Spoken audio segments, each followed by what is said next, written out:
Bonjour, je suis Mariam Berkane, CTO d'Octo Technologies. Octo Technologies qui est une société de conseil et de réalisation en IT, donc en nouvelles technologies et nouvelles méthodes. Chez Octo, nous sommes organisés en tribus et mon rôle chez Octo notamment est de travailler avec toutes nos tribus et tous les individus Octo à déterminer les nouvelles tendances IT et en méthode aussi sur lesquelles nous devons travailler et aussi sur lesquelles nous devons aider nos clients. Hervé Lourdin, dans sa conférence Not Scaling Bad, va partager avec nous ses apprentissages et son expérience en termes de scalabilité et de croissance des organisations.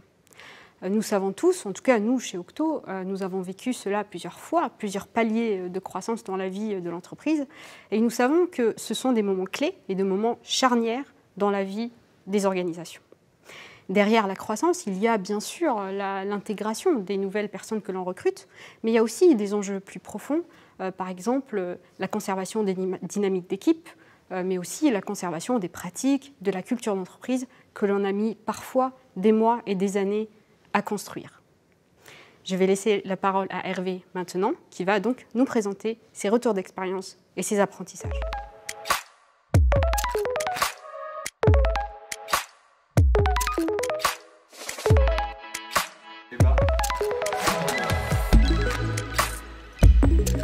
En 2017, Le Bon Coin, c'était 550 personnes, dont 150 ingénieurs. Aujourd'hui, c'est 1400 personnes, dont 400 à l'engineering. La question n'est pas de savoir si cette organisation est la bonne, on le sait, elle ne tiendra pas. Cette croissance est bien trop importante pour que l'organisation tienne le coup. La seule question qui compte, c'est comment allons-nous nous adapter pour que tout ne parte pas en vrille. Je m'appelle Hervé Lourdin, je suis Engineering Director au Bon Coin et je m'occupe d'une tribu qui s'appelle la tribu Transaction. Je rejoins Le Bon Coin fin 2018 à l'issue du rachat de la société Vide Dressing dont j'étais CTO et co-CEO. Je tiens déjà à rompre un secret tout de suite maintenant, il n'y a pas de bonne organisation. Cette présentation ne va pas livrer la formule magique à toutes les difficultés de croissance des organisations, on ne l'a pas et cette organisation n'existe pas. En revanche, je vais essayer de m'attacher à vous raconter les différents problèmes auxquels ont été confrontés Le Bon Coin dans sa phase de croissance et comment on a tenté de les résoudre. Je me permets un petit retour en arrière dans les épisodes précédents de la croissance au Bon Coin, époque à laquelle je n'étais pas. 2017, Le Bon Coin est au plus haut de sa croissance. Vous le voyez, les courbes sont impressionnantes. Il y a 550 personnes, le modèle d'organisation, dont 130 à la tech. Le modèle d'organisation est focalisé sur la techno. C'est-à-dire qu'il y a une grande équipe pour les problématiques de back-end, une grande équipe pour les problématiques de front-end web, une grande équipe pour le mobile iOS, une grande équipe pour Android. Les cycles de livraison sont extrêmement longs. Avec grande difficulté, on livre une fois par mois. Et la moindre idée de fonctionnalité qui nécessite une organisation transverse est extrêmement douloureuse. On en arrive au point de faire les fameuses task force, vous savez, celles qu'on fait en dernier recours et dont personne n'a vraiment de bons souvenirs. C'est clairement le bon moment pour changer, à un tel point que le COMEX donne une carte blanche à la direction technique pour revoir son organisation. À cette époque-là, une des organisations les plus avancées sur ce genre de problématiques, c'est Spotify. Ils communiquent longuement sur ce qu'ils font, sur les idées qu'ils ont eues, les principes d'organisation qu'ils ont mis en œuvre. Le Bon Coin s'en inspire et invente sa propre organisation à l'aune de certaines pratiques de Spotify.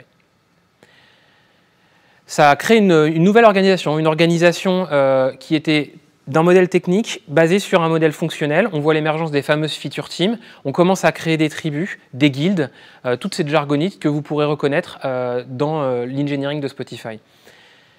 Ça a donné lieu à une conférence que je vous invite à regarder. Elle est disponible sur InfoQ. C'est une conférence qui a été jouée par le CTO du Bon Coin, Julien Jouot, avec d'autres collaborateurs et qui est disponible en streaming. Mais ce n'est pas de ça dont je veux vous parler. En fait, il y a une organisation qui a été produite, elle a résolu beaucoup de problèmes, mais en fait, elle a produit quelque chose qui, à mes yeux, était bien plus important. En fait, à chaque fois que je discute avec les personnes qui étaient présentes à ce moment de la réorganisation, je vois des étoiles dans les yeux, je vois des gens qui me racontent des faits d'armes héroïques. Ouais, tu te souviens, à cette époque-là, on s'est auto-organisé et on a réinventé l'organisation du Bon Coin. Et ça, pour moi, c'est le produit le plus important finalement de l'exercice qui a été joué à cette époque. Et qu'est-ce qui s'est passé? En fait, par la carte blanche qui a été donnée aux équipes techniques et produits du Bon Coin, les collaborateurs se sont mobilisés avec les managers pour trouver une solution à ces problèmes. Et collégialement et itérativement, ils ont essayé de nouveaux modèles, de nouveaux principes.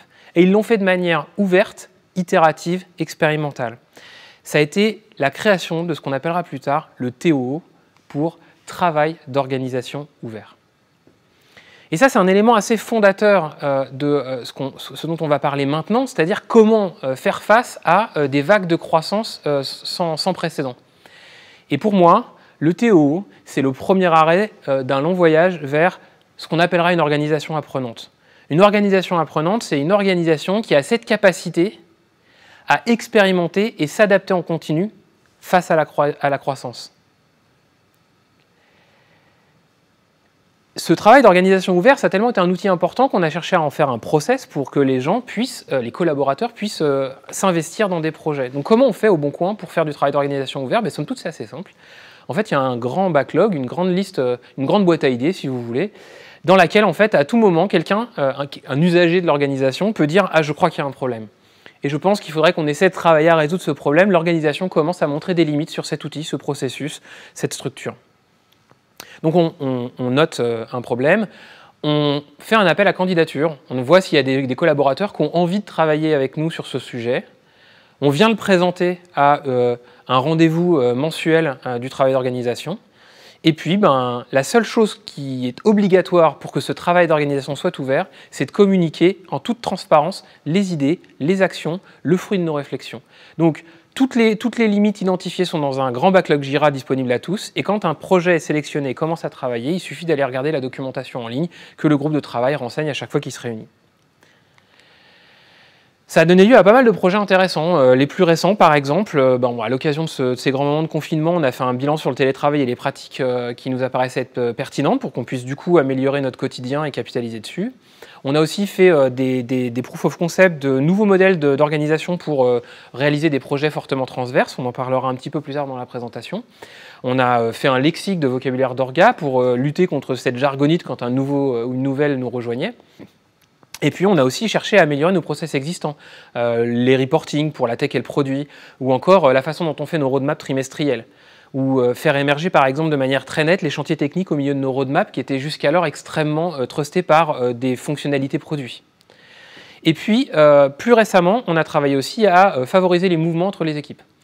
Tous ces exemples sont des projets de travail d'organisation que des collaborateurs, soit des managers, soit des collaborateurs dans les équipes, sont venus ajouter au backlog et ont proposé sur lesquels ils ont travaillé. Pour nous, le travail d'organisation ouvert, c'est vraiment l'épine dorsale de cette aptitude à se réinventer régulièrement à l'aune de cette croissance. Certains chantiers sont impulsés par le top management quand on pense qu'il y a quelque chose à faire et que c'est critique. D'autres sont faits par les collaborateurs. Il y a toujours un sponsor de la direction, tech ou produit, de manière à ce que si les changements imaginés sont un petit peu trop on va dire dangereux ou délicats, on puisse avoir soit de la sécurisation par la direction ou au contraire que le sponsor à la direction se fasse le porte-voix dans des comités exécutifs plus importants. Ça a un petit biais, c'est fatalement un petit peu plus long qu'un projet pur top-down décidé par le management. Par contre, ça apporte beaucoup plus de valeur. Pourquoi? Parce que chaque collaborateur est un acteur de ce changement et donc du coup l'intègre très naturellement puisqu'il en est l'instigateur, à la différence d'un management qui déciderait ce qu'il faut faire maintenant.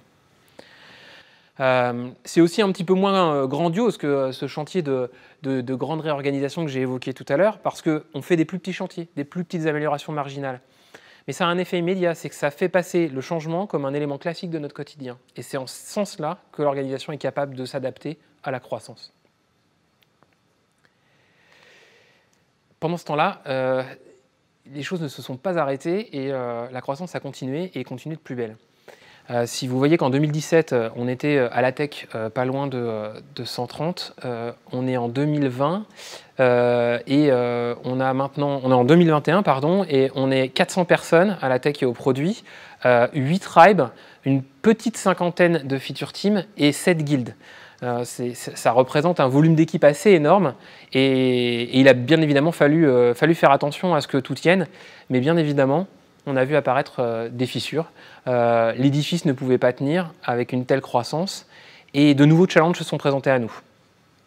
Un challenge assez important était liée à... une difficulté qu'on a rencontrée était liée aux nouvelles fonctionnalités qu'on voulait créer.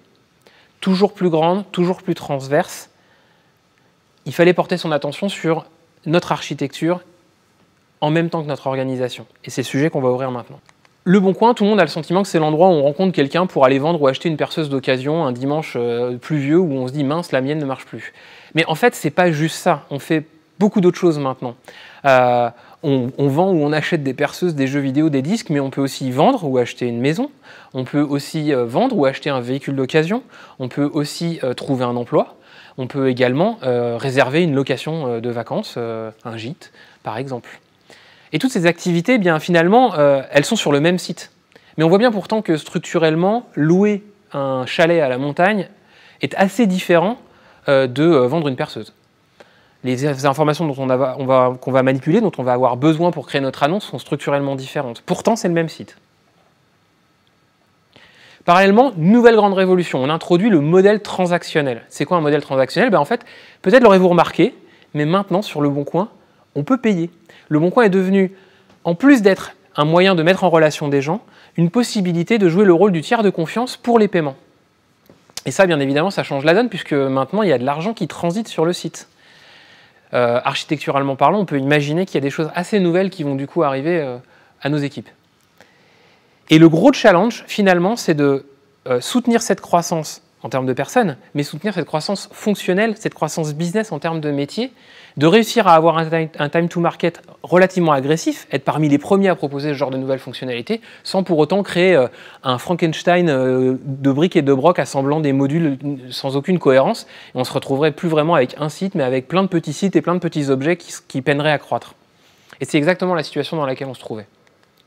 En fait, le grand dilemme, c'était de dire, j'ai des verticales métiers qui apparaissent et que je dois servir au plus juste, mais en même temps, je ne dois pas complètement détruire ma plateforme, je ne veux pas faire autant de sites que de verticales métiers, il y a bel et bien des composants communs qui doivent rester communs pour tirer des synergies, ces fameuses lignes horizontales. Alors on a commencé à se creuser la tête autour de ça en se disant mais comment on peut soutenir une telle croissance sans dégrader le time to market et pour autant avoir des composants partagés par tous.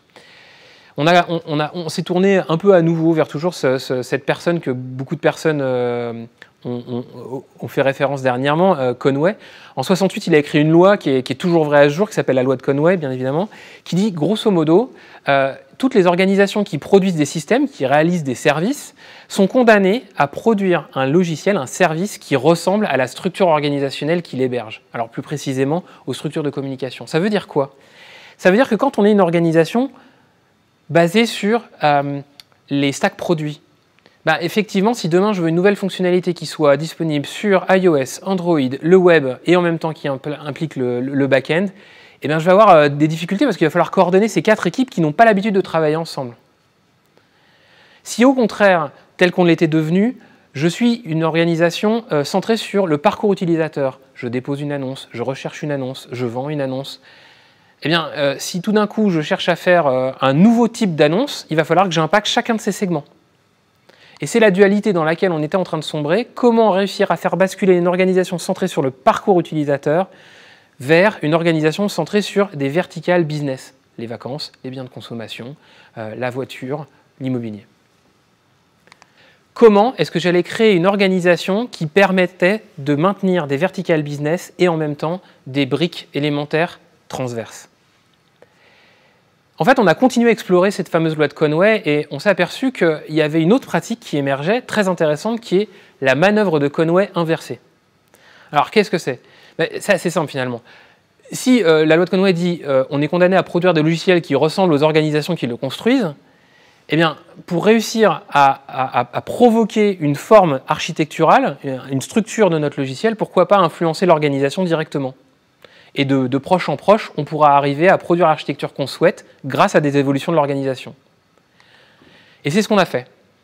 On a communiqué une stratégie cible, une architecture cible, qui n'était bien évidemment pas celle qu'on avait à date, mais par contre, on a provoqué une organisation qui, de proche en proche, allait la faire apparaître, à faire émerger cette architecture cible. Pour ça, on s'est inspiré notamment d'un bouquin qui décrit un framework intéressant qui s'appelle Team Topologies, donc je vous invite à la lecture, et qui décrit finalement des espèces de building blocks organisationnels qui nous permettent finalement de typer les équipes qui vont réaliser des composants de différentes natures. Par exemple, les équipes très business-facing, qui vont être là pour servir les utilisateurs, vont être les fameuses feature teams. Dans ce livre, on les appelle les streamline teams. Mais il va y avoir d'autres typologies d'équipes qui vont naître, les platform teams. Les platform teams, leur objectif, ça va être de créer un service, non pas au service de l'utilisateur, mais au service des développeurs au service de l'utilisateur. Et donc, ils vont commencer à se comporter quasiment comme un éditeur de logiciels interne qui vont fournir des commodités pour être implémentées sur chacune des verticales. À ce titre-là, par exemple, dans mes équipes, on a fait émerger une plateforme team paiement. Mais dans d'autres équipes, on a vu émerger des plateformes team recherche, des plateformes team gestion de contenu, par exemple. Et finalement, on a fait émerger un nouveau type d'équipe aussi qui aidait à la transition, des équipes dites enablers, tout aussi documentées dans le livre Team Topology. Et ces enabling teams, en fait, elles avaient pour mission d'aider des équipes à devenir des équipes verticales ou d'aider des équipes à devenir des plateformes. Et notre conclusion, c'est que finalement, la verticalisation et la plateformisation sont les deux faces d'une même pièce. Si on veut être capable de pouvoir verticaliser et adresser des segments, alors il faut laisser les équipes être le plus concentrées possible sur le business et pas se soucier des éléments d'architecture plus complexes qui peuvent être assumés par des équipes tiers. Et c'est bel et bien en travaillant, y compris sur une approche plateforme et une approche verticale, qu'on a été capable d'avancer dans notre stratégie de verticalisation, c'est-à-dire de servir de nouveaux lignes de business, vacances, auto, IMO, et j'en passe. Un dernier challenge sur lequel on s'est fait mal. On a même plutôt échoué. Et un échec cuisant que j'ai vécu moi-même dans mes équipes, c'est la rançon du succès en gros. C'est-à-dire que globalement, vous construisez une équipe, cette équipe fonctionne bien. Elle est sur un périmètre assez intéressant. Tout le monde utilise les fonctionnalités que vous produisez. De fait, vous voulez en faire plus. Mais on ne peut pas en faire plus. Enfin, les équipes sont déjà suffisamment chargées, on ne peut pas leur en demander plus. Et là, quelqu'un arrive avec une équipe lumineuse qui dit « j'ai une idée, on va faire une deuxième équipe ». Ouais. Mais en fait, ce n'est pas si simple que ça. Faire intervenir une nouvelle équipe sur un périmètre fonctionnel, c'est pas suffisant d'embaucher des nouvelles personnes les plus brillantes possibles. En fait, il faut que le socle logiciel le permette. Et on retombe sur cette grande dualité de « je peux faire une organisation », mais si l'architecture n'est pas prête à recevoir ces nouvelles organisations, ça ne fonctionnera pas. Et c'est ce dont on s'est aperçu quand on a cherché à créer notre seconde équipe. En fait, on a cherché à mettre une deuxième équipe sur un socle logiciel qui n'était pas assez découpé, pas assez modularisé, et de fait, les équipes n'arrivaient pas à travailler en parallèle, puisque constamment en conflit de code, puisque partager une code base qui n'était pas modularisée. Donc conseil, quand on veut commencer à faire croître de nouvelles équipes sur un périmètre fonctionnel en succès, premier exercice à faire, essayer d'identifier des périmètres fonctionnels disjoints, les faire apparaître dans le code de manière disjointe et modulaire pour pouvoir avoir des cycles de vie qui puissent se paralléliser et pas s'entrechoquer à chaque instant. Dernier élément sur lequel j'ai envie de partager nos dernières expériences, le capital social. C'est un sujet qui me tient particulièrement à cœur parce que je pense que quand on a un process pour donner la parole à tout le monde sur les idées d'amélioration de l'organisation, quand on a un process pour faire attention à son archi et son orga, en fait on s'aperçoit que le cœur de tout ça, c'est les hommes. C'est les hommes et leurs interactions. Et en fait, ce capital social a été défini par plusieurs personnes, et je retiendrai la définition de Robert Burt, qui dit finalement, le capital social, c'est quelque chose qui définit une structure sociale comme étant un petit peu plus performante qu'une autre. Bizarrement, on s'aperçoit qu'il y a des équipes ou des groupes de personnes qui semblent mieux réaliser leur mission que d'autres. Et souvent, quand on creuse un petit peu, on s'aperçoit qu'en quelque sorte, elles sont un petit peu mieux connectées aux autres que celles qui performent moins bien. Et le capital social aurait tendance à définir la capacité, le volume d'interconnexion, la richesse de connexion qu'une équipe ou qu'une personne a avec d'autres personnes. Et devient ainsi un véhicule de pollinisation de nouvelles pratiques et de nouvelles idées. Et finalement, si les équipes sont toutes seules dans leur coin, alors eh bien, en fait, on ne profitera pas dans les nouvelles équipes qu'on va créer des bonnes idées qu'on a découvertes dans le passé. Donc, contribuer à l'émergence d'un capital social solide, c'est très important. En fait, une entreprise, c'est un réseau social. Et ça a déjà été théorisé par énormément de gens. Et ce dont on s'aperçoit, c'est que la relation en tant que telle est importante, mais ce qui est plus important, c'est le contexte qui crée la relation. Quelle est la structure sociale qui permet que cette relation se crée entre deux personnes, qu'elles s'entretiennent? Du coup, on a décidé de travailler des pratiques qui favorisent l'émergence d'un capital social solide et riche. La première pratique sur laquelle j'aimerais partager, c'est celle du swarming. Alors le swarming, qu'est-ce que c'est? C'est en fait l'idée de changer la façon de travailler à plusieurs équipes sur un projet impliquant justement moultes équipes. Vous avez certainement dû rencontrer des projets de cette nature-là qui sont toujours très douloureux. Une équipe A, par exemple, ne peut pas continuer à faire son travail tant que l'équipe B n'a pas terminé le sien, puis l'équipe C n'a pas terminé le sien, et donc tant que tout le monde n'a pas fini son boulot, je ne peux pas continuer à faire le mien, et c'est l'enfer. C'est une planification impossible, et surtout ça crée énormément de tension entre les équipes. Le concept du swarming, c'est de dire, finalement, cette équipe A, qui va être majoritairement contributrice du projet, elle ne serait pas plus efficace si elle accueillait directement en son sein des membres des équipes B et C pour faire ce boulot à plusieurs, sans créer des phénomènes d'attente. C'est ce qu'on a mis en œuvre. Donc sur des projets complexes, une équipe accueille des membres d'autres équipes qui restent là que de manière temporaire pendant 1 ou 2 ou 3 itérations, puis quand elles ont terminé, elles s'en vont. Il y a un premier outcome de cette pratique, c'est que les projets se font moins dans la douleur. C'est plus efficace, on arrive à livrer à peu près plus à temps, et il y a moins de phénomènes d'attente où tout le monde se dit « mince, on est en retard, comment on va faire ?» Enfin, c'est beaucoup plus agréable. Mais en fait, ça a une valeur beaucoup plus importante, c'est que ça crée du lien, ça crée une relation. Et cette relation, elle persiste au-delà du projet. Ce qui veut dire quoi? Ça veut dire que quand en fait, les équipes seront retournées dans leurs pénates respectives, en fait, elles pourront continuer à se dire « ah oui, mais au fait, j'ai travaillé avec Roger sur ce projet-là et on se connaît bien. Je sais que maintenant, il sait comment ma codebase est faite et je peux lui faire confiance quand il me fera une prochaine demande de revue de code ou quand il voudra faire une nouvelle contribution. » Et ce lien, finalement, a énormément de valeur parce qu'il perdure dans le temps et il rend les projets plus efficaces. Donc aujourd'hui, à l'issue d'une expérimentation qu'on a faite dans le cadre du travail d'organisation ouvert, on a acté que cette forme d'organisation était efficace et on fait des swarms régulièrement sur des projets transverses. Attention, ce n'est pas quelque chose qui doit durer éternellement. Un swarm doit se créer avec l'idée qu'il va se disloquer dans très peu de temps. Donc c'est vraiment une équipe, accueille des gens pendant une période donnée, quelques mois grand maximum, et quand je dis quelques mois, ça devrait rarement dépasser le trimestre et c'est déjà beaucoup, et puis ensuite se disloquer et chacun retourne dans son équipe. Deuxième pratique qu'on essaie de développer en ce moment, donc work in progress, c'est les mouvements entre les équipes. En fait, dans nos organisations aujourd'hui, on est très attentif à créer une belle dynamique d'équipe, faire que les gens apprécient travailler entre eux, fassent du travail de qualité et des bonnes pratiques d'ingénierie logicielle et des bonnes pratiques de communication. Ça, c'est à l'intérieur de l'équipe. Mais en fait, avec la croissance, on multiplie les équipes et il faut apprendre à interagir entre équipes. Et pour travailler ce capital social, le renforcer, rien de mieux que favoriser les mouvements d'une équipe à l'autre. Ce n'est pas extrêmement naturel parce que souvent le manager n'a pas intérêt à perdre une personne de son équipe. Au contraire, il capitalise beaucoup sur elle et sur les relations qu'il tisse dans l'équipe, mais pas forcément à l'extérieur. En fait, aujourd'hui, on a ouvert un travail d'organisation ouvert pour favoriser les passages d'une équipe à l'autre, faire en sorte que ça ne soit pas vécu comme une trahison, mais au contraire comme une opportunité d'aller essaimer les bonnes pratiques dans d'autres équipes en vue de pouvoir croître de mieux en mieux et en pleine conscience. J'en ai terminé avec les pratiques de capital social et j'en arrive à la conclusion. Notre objectif, c'est clairement de créer, ou en tout cas de tendre vers l'organisation dite apprenante. Je pense que c'est un voyage et vraiment pas une destination en soi, c'est quasiment impossible à atteindre. On ne dit pas un jour, ça y est, mon organisation est apprenante, mais en tout cas, c'est un muscle qu'on essaie de travailler régulièrement par différentes pratiques telles qu'on l'a vu dans cette présentation.